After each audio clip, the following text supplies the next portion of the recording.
ওম শ্রী গণেশায় নমঃ। মহাকবি গোস্বামী তুলসীদাসের শ্রী রামচরিতমানসের অযোধ্যাকাণ্ড। অনুজ ও সখা সহিত শ্রী ভরত তখন প্রেম অনুরাগে বিহ্বল হয়ে পড়েছিলেন। আহ্লাদ, শোক, সুখ, দুঃখ আদি কোনো বোধই তার তখন ছিল না। সেই সকল তখন বিস্মরণ হয়েছিল। শ্রী ভরত বললেন, হে নাথ রক্ষা করুন, হে প্রভু রক্ষা করুন, আর দণ্ডবৎ ভূমিতে লুটিয়ে পড়লেন। প্রেম প্রীতিতে পরিপূর্ণ কণ্ঠস্বর তার পরিচিত, তাই শ্রী লক্ষ্মণ জানলেন যে স্বয়ং শ্রী ভরত এসে প্রভু শ্রীরামচন্দ্রকে দণ্ডবৎ প্রণাম নিবেদন করছেন।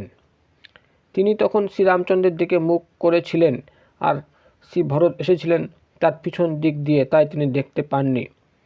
হতচকিত শ্রী লক্ষ্মণ বুঝতে পারছিলেন না তিনি কি করবেন। একদিকে পরম প্রিয় ভ্রাতা শ্রী ভরতের আগমন বার্তা, আর অন্যদিকে প্রভু শ্রী রামচন্দ্রের সেবাতে তার প্রবল অনুরাগ। শ্রী ভরতের সঙ্গে মিলিত হতে গেলে শ্রী প্রভুর সেবায় ব্যাঘাত হয়, আর তার সঙ্গে মিলিত না হলে প্রেমকেই উপেক্ষা করা হয়। এই উভয় সমস্যায় বিব্রত শ্রী লক্ষ্মণের প্রকৃত অবস্থার বর্ণনা একমাত্র শ্রেষ্ঠ কবির পক্ষেই করা সম্ভব। শ্রী প্রভুর সেবাতেই যুক্ত থাকা অগ্রাধিকার পেল, যেন আকাশে উড়ন্ত ঘুড়িকে সামলাতে কেউ এক মনে সচেষ্ট থাকল। অতঃপর শ্রী লক্ষ্মণ প্রীতিপূর্বক ভূমিতে প্রণাম নিবেদন করে বলে উঠলেন, হে শ্রী রঘুবীর, প্রিয় অনুজ শ্রী ভরত এসে আপনাকে প্রণাম করছেন। এই বার্তা শ্রবণ মাত্রই শ্রী রঘুনাথ প্রেম বিহ্বল হয়ে গেলেন। তিনি তৎক্ষণাৎ উঠে দাঁড়ালেন। উত্তরীয়, তুনীর, ধনুক, বাণ সব কোথায় পড়ে রইল। কৃপানিধান শ্রী রামচন্দ্র ছুটে এসে অনুজ শ্রী ভরতকে ভূমি থেকে জোর করে তুলে নিলেন, আর তাকে বুকে জড়িয়ে ধরলেন। শ্রী ভরতের প্রভু শ্রীরামচন্দ্রের সঙ্গে মিলিত হওয়ার অলৌকিক দৃশ্য সকলকে দেহভাব বিরহিত করল।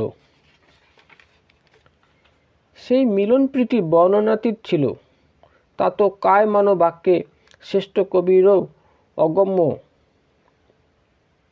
ভ্রাতাদ্বয় মানে শ্রী ভরত ও শ্রীরামচন্দ্র তখন মন, বুদ্ধি, চিত্ত ও অহংকারের ঊর্ধ্বে পরম প্রেমময় অনুরাগ রঞ্জিত অবস্থায় বিরাজমান ছিলেন।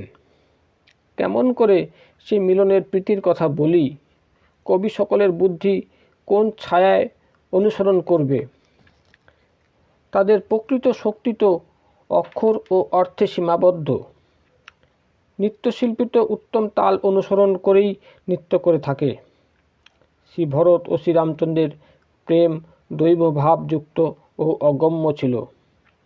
সেখানে তো ব্রহ্মা, বিষ্ণু, মহেশ্বরেরও প্রবেশ অধিকার নেই। আমার মতো সীমিত বুদ্ধি তা বর্ণনা কেমন করে? দলঘাস নির্মিত তন্তু দিয়ে কি উত্তম রাগিনী সৃষ্টি করা সম্ভব? শ্রী ভরত ও শ্রী রঘুবীরের মিলন দৃশ্য প্রত্যক্ষ করে দেবতাগণ প্রমাদ গুনলেন। তারা তখন শঙ্কিত, তাদের হৃদয় প্রকম্পিত হলো।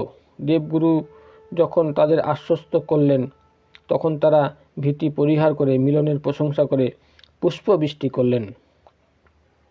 অতঃপর শ্রী রামচন্দ্র প্রেম সহকারে শ্রী শত্রুঘ্নের সঙ্গে মিলিত হয়ে তারপর কেবটের সঙ্গে মিলিত হলেন, আর প্রণাম করে শ্রী লক্ষ্মণ শ্রী ভরতের সঙ্গে অতি প্রীতিপূর্বক মিলিত হলেন।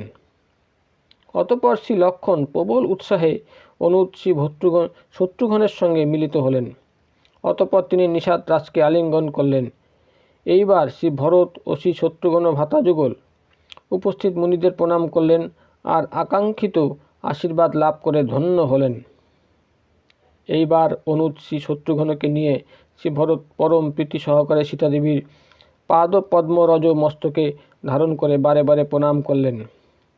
সীতাদেবী তাদের তুলে মস্তকে করমণ্ডল স্পর্শ দান করে আশীর্বাদ করে বসতে বললেন। সীতাদেবী মনে মনে আশীর্বাদ দিলেন, কারণ তিনি তখন স্নেহাতিশয্যে দেহভাব বিরহিত হয়ে পড়েছিলেন। শ্রী ভরত দেখলেন সীতাদেবীর আচরণ সর্বতোভাবে অনুকূল। তার সংশয় কেটে গেল, আর অন্তরের ভয় ভাবও কেটে যেতে লাগলো। তখন সকলে এমনই প্রেমময় হয়েছিলেন যে কথাবার্তা অথবা প্রশ্ন করা কিছুই হচ্ছিল না। মন তখন স্বাভাবিক সংকল্প বিকল্প ও চাঞ্চল্য প্রবৃত্তি ভুলে গিয়েছিল। এইবার গুহক ধৈর্য সহকারে প্রণাম নিবেদন করে হাত জোর করে বলল, হে নাথ, মুনিবর বশিষ্ঠ দেবসহ মাতাগণ, প্রজাগণ, সেবক, সেনাপতি, মন্ত্রী সকলেরই আগমন হয়েছে। তারা আপনার বিরহে অতিশয় ব্যাকুল হয়ে আছেন। গুরুদেবের আগমন বার্তা শ্রবণ করে সশীল্য সাগর শ্রীরামচন্দ্র সীতাদেবীর কাছে শ্রী শত্রুঘ্নকে থাকতে বলে দিলেন। আর পরম ধৈর্যবান ধর্মধ্বজা দীনবন্ধু শ্রীরামচন্দ্র নিজে স্বয়ং দ্রুতগতিতে ছুটে গেলেন। গুরুদেবের দর্শন লাভ করে অনুজ শ্রী লক্ষ্মণকে নিয়ে শ্রীরামচন্দ্র প্রেম অনুরাগ রঞ্জিত হয়ে গেলেন। তিনি দণ্ডবৎ প্রণাম নিবেদন করছেন দেখে মুনিবর বশিষ্ঠদেব ছুটে এসে তাকে আলিঙ্গন দান করলেন। প্রেমে পরিপূর্ণ গুরুদেব তখন ভাতৃযুগলের সঙ্গে মিলিত হলেন। অতঃপর প্রেমে পরিপূর্ণ গুহক নিষাদরাজ নিজের পরিচয় দান করে দূর থেকে মুনিবর বশিষ্ঠদেবকে দণ্ডবৎ প্রণাম নিবেদন করল। ঋষি বশিষ্ঠদেব তাকে রামসখা জেনে জোর করে আলিঙ্গন দান করলেন। তিনি যেন ভুলুণ্ঠিত প্রেমকেই তুলে নিলেন। দেবতাগণ পুষ্পবৃষ্টি করে বলতে লাগলেন, শ্রী রঘুপতির ভক্তিই হল সর্বমঙ্গলের আধার, আর তারই প্রভাবে এই দর্শনীয় অধম ও উত্তমের মিলন সম্ভব হল। তখন মুনিবর বশিষ্ঠদেবের নিষাদরাজের সঙ্গে মিলিত হয়ে যে পরিমাণ আনন্দ হয়েছিল তা লক্ষ্মণের সঙ্গে মিলিত হওয়ার আনন্দ থেকেও বেশি ছিল। তা সীতাপতি শ্রীরামচন্দ্রের সাধন ভজনের প্রত্যক্ষ প্রমাণ ও প্রভাব রূপেই গণ্য হবে। করুণাকর জ্ঞানসাগর ভগবান শ্রীরামচন্দ্র প্রজাদের বিষাদগ্রস্ত ও তার জন্য মিলিত হওয়ার জন্য উদ্গ্রীব জানলেন। তখন শ্রী লক্ষ্মণকে নিয়ে যে যেমনভাবে মিলিত হওয়ার অভিলাষিত ছিল তার সঙ্গে সেইভাবেই মুহূর্তের মধ্যে মিলিত হয়ে তাদের দুঃখ ও কঠিন সন্তাপ হরণ করে নিলেন। এই ঘটনা শ্রীরামচন্দ্রের জন্য কোনো বিশেষ ব্যাপার ছিল না, কারণ কোটি কোটি ঘটের মধ্যে একই সূর্যের পৃথক পৃথক ছায়া একই সঙ্গে পরিলক্ষিত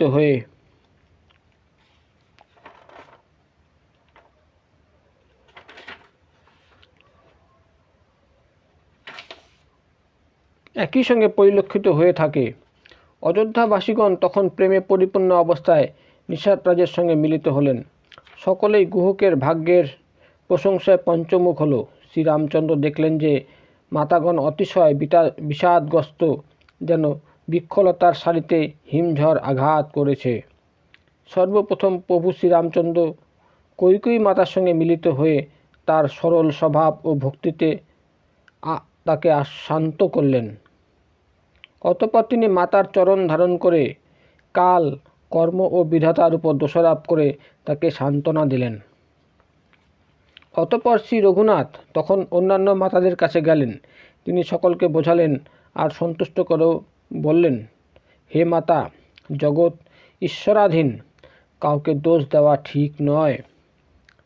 এইবার ভ্রাতা শ্রী ভারতের সঙ্গে আগমনকারী ব্রাহ্মণীগণ ও বিশেষ করে গুরুদেবের ভার্যা অরুন্ধতী মাতার সঙ্গে ভাতৃযুগল সাক্ষাৎ করলেন। তারা সকলের পাদপদ্ম বন্দনা করে তাদের গঙ্গা মাতা ও গৌরী মাতা সমসম্মান প্রদর্শন করলেন। সকলে ভাতৃযুগলকে আশীর্বাদ করে অনেক সুমধুর কথা বললেন। অতঃপর ভ্রাতাযুগল সুমিত্রা মাতার পাদপদ্ম বন্দনা করে তার অঙ্কে স্থান পেলেন।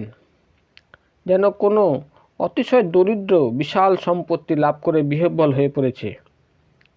সেখানে থেকে শ্রীরামচন্দ্র ও শ্রী লক্ষ্মণ কৌশল্যা মাতার কাছে গমন করে তার চরণে সংলগ্ন হলেন। প্রেমাধিক্যে তখন তাদের সর্বাঙ্গ শিথিল হয়ে পড়েছিল। স্নেহময়ী জননী তাদের বুকে টেনে নিলেন আর তার অশ্রু জলে সন্তানদের সিক্ত করে দিলেন। সেই মুহূর্তের উল্লাস ও বিষাদ বর্ণনা করার ভাষা কবির জানা নেই। বোবা যে সে স্বাদ বর্ণনা কেমন করে করবে। এইভাবে জননী কৌশল্যা মাতার সঙ্গে মিলিত হয়ে প্রভু শ্রীরামচন্দ্র শ্রী লক্ষ্মণকে নিয়ে গুরুদেবের নিকটে গমন করে বললেন, আপনি কৃপা করে আপনার পদরজ দ্বারা আশ্রমকে পবিত্র করে দিন।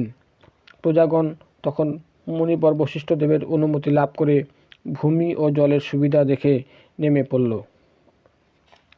এইবার ব্রাহ্মণ, মন্ত্রী, মাতা সকল ও গুরুদেব আদি বিশিষ্ট ব্যক্তিদের সঙ্গে নিয়ে শ্রী ভরত, শ্রী লক্ষ্মণ ও শ্রীরামচন্দ্রের পবিত্র আশ্রমের দিকে যাত্রা করলেন। তারা আশ্রমে পদার্পণ করলে সীতাদেবী এসে তাদের অভ্যর্থনা করলেন ও মহামণি বশিষ্ঠদেবকে প্রণাম নিবেদন করে মনের মতো আশীর্বাদ লাভ করলেন। অতঃপর তিনি মুনিদের ভার্যা সকলকে সঙ্গে নিয়ে গুরুপত্নী মাতা অরুন্ধতীর সঙ্গে মিলিত হলেন। তার প্রেম বলে বোঝানো সম্ভব নয়। সীতাদেবী সকলের সঙ্গে পৃথক পৃথকভাবে মিলিত হয়ে চরণ বন্দনা করে মনের মতো আশীর্বাদ লাভ করলেন। যখন সুকুমারী সীতাদেবীর দৃষ্টি শ্বশ্রু মাতাদের উপরে পড়ল, তখন তাদের বৈধব্য বেশ দেখে তিনি ভয়ে চোখ বন্ধ করলেন।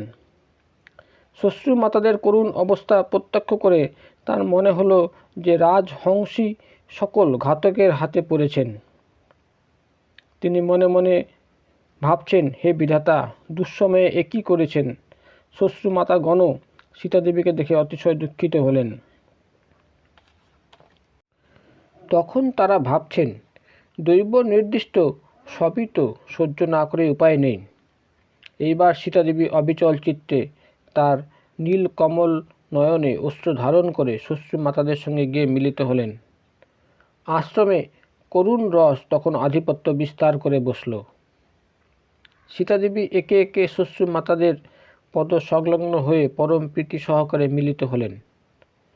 শ্বশ্রু মাতাগণ সস্নেহে তাদের সিথির সিঁদুর অক্ষয় থাকুক বলে আশীর্বাদ করলেন।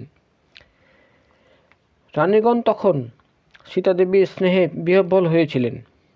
তখন পরম জ্ঞানী গুরুদেব সকলকে কাছে ডেকে বসিয়ে বললেন, জগতে সবই মায়ার খেলা, অর্থাৎ জগৎ মায়াময়, এখানে নিত্য বলে কিছু নেই। অতঃপর তিনি কিছু তত্ত্বজ্ঞান প্রদান করলেন। তদনন্তর মহামুনি বশিষ্ঠদেব মহারাজ দশরথের পরলোক গমনের কথা বললেন, যা শ্রবণ করে শ্রী রঘুবীর দুঃসহ দুঃখ অনুভব করলেন। তিনি বুঝতে পারলেন যে পিতার মৃত্যুর মূলে রয়েছে তার উপর অত্যাধিক স্নেহ। এবার ধীর বুদ্ধি শ্রীরামচন্দ্র অতিশয় ব্যাকুল হয়ে পড়লেন। বজ্রসম কঠোর সেই অপ্রিয় কথা শ্রবণ করে শ্রী লক্ষ্মণ, সীতাদেবী ও রানীগণ বিলাপ করতে লাগলেন। আশ্রমে শোকের ছায়া নেমে এলো, আর সকলেই ব্যাকুল হয়ে পড়লেন। মনে হচ্ছিল যেন রাজা দশরথ সেই দিনই দেহত্যাগ করেছেন। অতঃপর মুনিবর বশিষ্ঠদেব শ্রীরামচন্দ্রকে সান্ত্বনাদি দিলেন। তখন প্রভু শ্রীরামচন্দ্র সকলকে নিয়ে পবিত্র মন্দাকিনী নদীতে অবগাহন করলেন। সেই দিন প্রভু শ্রীরামচন্দ্রের নির্জলা উপবাসেই কাটল। মুনিবর বশিষ্ঠদেব সকলকে অনুরোধ করেও জল গ্রহণ করাতে পারলেন না। পরদিবস প্রাতকালে মুনিবর বশিষ্ঠদেব রঘুকুল নন্দন শ্রীরামচন্দ্রকে যা যা করতে বলেন শ্রীপ্রভু তা পরম শ্রদ্ধা ভক্তি সহকারে পালন করলেন। বেদ কথিত নিয়ম অনুসারে পিতার পরলৌকিক ক্রিয়া সম্পন্ন করে পাপরূপ অন্ধকার বিনাশকারী সূর্যরূপ শ্রীরামচন্দ্র শুদ্ধ হলেন। যার নামই পাপরূপ তুলাকে ভস্মীভূত করবার জন্য অগ্নিসম, আর যার নাম স্মরণে সকল শুভ ও মঙ্গলের মূল, সেই ভগবান শ্রীরামচন্দ্র শুদ্ধ হলেন। সাধুদের মতে তার শুদ্ধ হওয়া ছিল যেন তীর্থ সকলকে অবগাহন করে গঙ্গাকে শুদ্ধ করা। গঙ্গা তো সতত স্বভাবসিদ্ধ শুদ্ধ, তাতে যে সকল তীর্থকে অবগাহন করা হয় প্রকৃতপক্ষে তারাই গঙ্গার সংস্পর্শে এসে শুদ্ধ হয়ে যান। ঠিক একইভাবে সচ্চিদানন্দরূপ শ্রীরামচন্দ্র তো নিত্য শুদ্ধ, তার সংস্পর্শে এসে কর্মই শুদ্ধ হয়ে গিয়েছিল। শুদ্ধ হওয়ার পর যখন 2 দিন কেটে গেল, তখন শ্রীরামচন্দ্র প্রীতিপূর্বক গুরুদেবকে বলেন, হে নাথ, এখানে সকলের অতিশয় কষ্ট হচ্ছে। সকলে জল কন্দ ফলমূল খেয়ে দিন কাটাচ্ছেন। এই অবস্থায় শত্রুগণকে নিয়ে ভরতের মন্ত্রীদের মাতাদের দিন কাটাতে দেখে আমার কষ্ট হচ্ছে। যেন এক একটা মুহূর্ত এক এক যুগ বলে মনে হচ্ছে। তাই সকলকে নিয়ে আপনি অযোধ্যাতে বাস করলে ভালো হয়।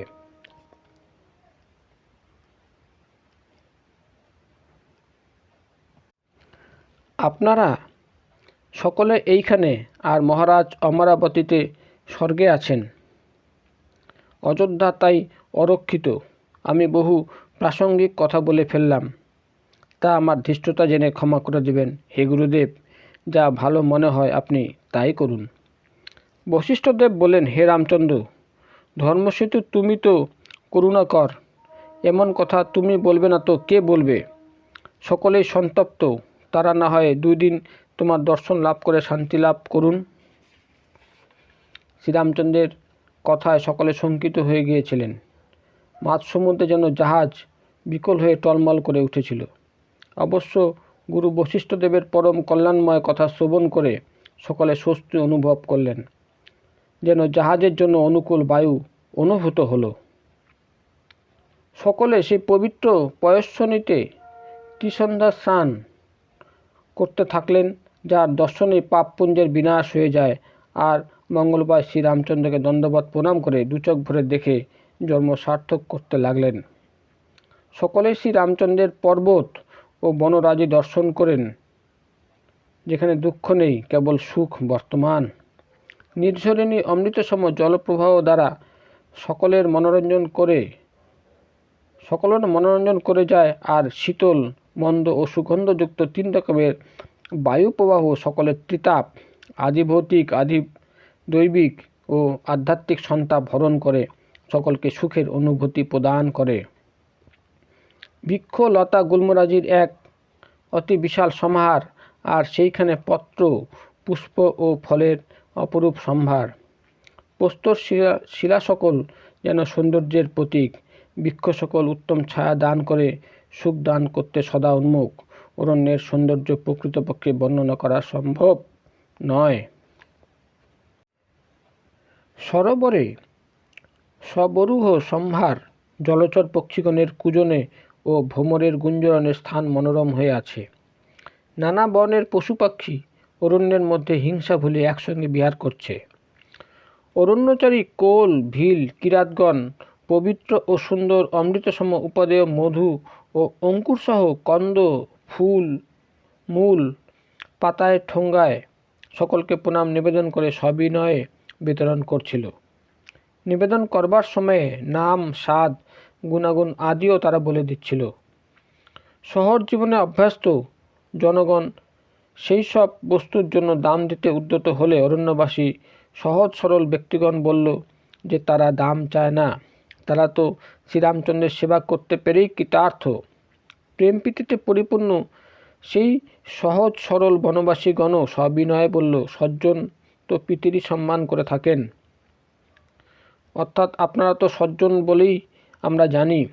দাম দিয়ে বা জিনিস ফিরিয়ে দিয়ে আমাদের প্রীতিকে আঘাত করবেন না। আপনারা সকলে পূর্ণ আত্মা, আর আমরা তো অধম জাতির নিষাদকুল। শ্রীপ্রভুর অশেষ করুণা যে আমরা আপনাদের দর্শন লাভ করবার সৌভাগ্য লাভ করলাম। আমাদের কাছে আপনাদের দর্শন লাভ করাকে আমাদের দুর্লভ ঘটনা বলেই মনে করি। এই জন্য মরুভূমিতে গঙ্গাজল ধারার সন্ধান পাওয়া। এই দেখুন না, কৃপালু শ্রীরামচন্দ্র কেমনভাবে নিষাদদের উপর অহেতুক কৃপা বর্ষণ করলেন। আরে, যেমন রাজা তেমনই তো প্রজা ও পরিবার হবে।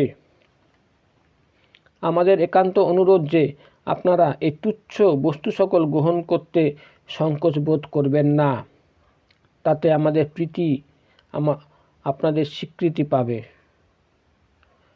আপনারা অঙ্কুর ফল তৃণাদি গ্রহণ করলে আমরা কৃতার্থ হই।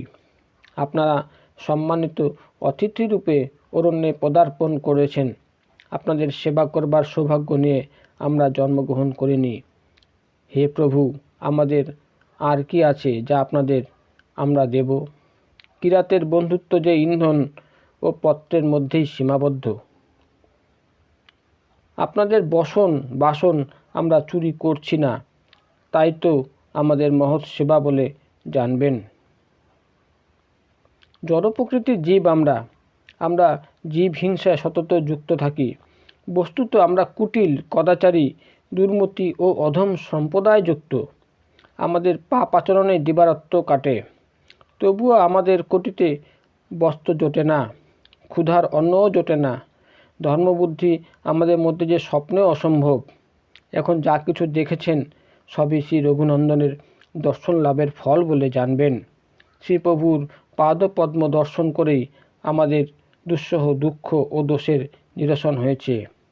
অরণ্যবাসীদের কথা শ্রবণ করে অযোধ্যাবাসীগণ প্রেমময় হয়ে বুঝতে পারল যে তারা কত সৌভাগ্যবান।